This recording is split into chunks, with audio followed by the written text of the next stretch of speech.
Hello বন্ধুরা, আমরা কিন্তু ডিনার টাইমে রুটির সাথে এই পেপার চিকেনটা প্রায় ট্রাই করতে পারি। তাহলে আমরা দেখে নেব কিভাবে এত সুন্দর একটা পেপার চিকেন আমরা চটপট বানিয়ে ফেলতে পারি।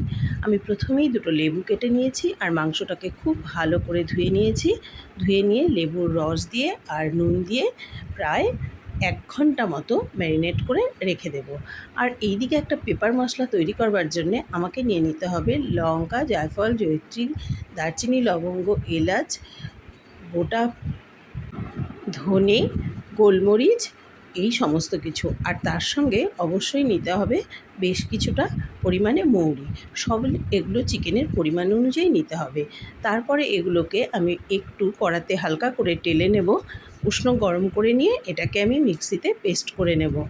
এই যে সুন্দর করে আমার পেপার মশলাটা রেডি হয়ে গেছে।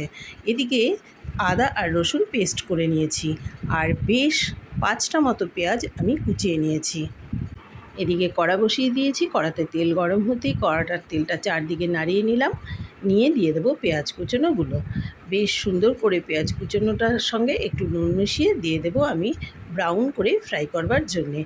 বেশ অনেকক্ষণ লাগবে, পেঁয়াজের পরিমাণটা অনেকটা বেশি, কারণ আমার চিকেনের পরিমাণটাও বেশি। ভালো করে ব্রাউন কালারের হয়ে গেলে পেঁয়াজগুলো তার উপরে দিয়ে দেবো আদা রসুন পেস্টটা। পেঁয়াজ আর আদা রসুন পেস্ট একসঙ্গে এবার আমি বেশ কিছুক্ষণ কষে নেব। যতক্ষণ দেখব আমি তেল ছেড়ে গেছে বুঝবো যে আমার কষাটা হয়ে গেছে। তারপর এর ওপরে দিয়ে দেবো আস্তে আস্তে করে ম্যারিনেট করা চিকেনগুলো। ম্যারিনেট করা চিকেনগুলো দিয়েও বেশ অনেকক্ষণ ধরে নেড়ে চেড়ে ভালো করে আমাকে কষতে হবে।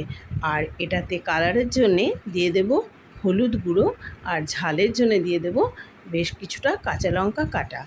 দিয়ে এটাকে বেশ কিছুক্ষণ নাড়িয়ে চাড়িয়ে ঢেকে দেব সেদ্ধ হবার জন্যে। এই চিকেনটা কিন্তু খুব চটপট করে সুন্দরভাবে বানানো যায়। আর এটার একটা ফ্লেভারের জন্য অবশ্যই কারি পাতাটা দিতে ভুলবো না। এরপর দেখবে কিছুক্ষণ ঢাকা দিয়ে রেখে দিলে জল না দিয়েই কতটা জল বেরিয়ে গেছে চিকেন থেকে, দেখো। এবার এটা আরেকবার ঢেকে দিয়ে দেখবো সেদ্ধ হয়েছে কি না। যখনই সেদ্ধটা হয়ে যাবে তারপর এবার আমরা যে পেপার মশলাটা রেডি করে রেখেছি সেই পেপার মশলাটা দিয়ে দেব এতে।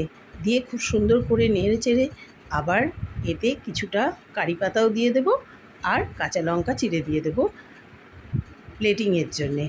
এই দেখো আমার সুন্দর করে পেপার চিকেনটা কিন্তু রেডি হয়ে গেছে। এটা রুটি দিয়ে তোমরাও ডিনারে করে খেয়ে ফেলতে পারো, দারুণ টেস্টি হবে।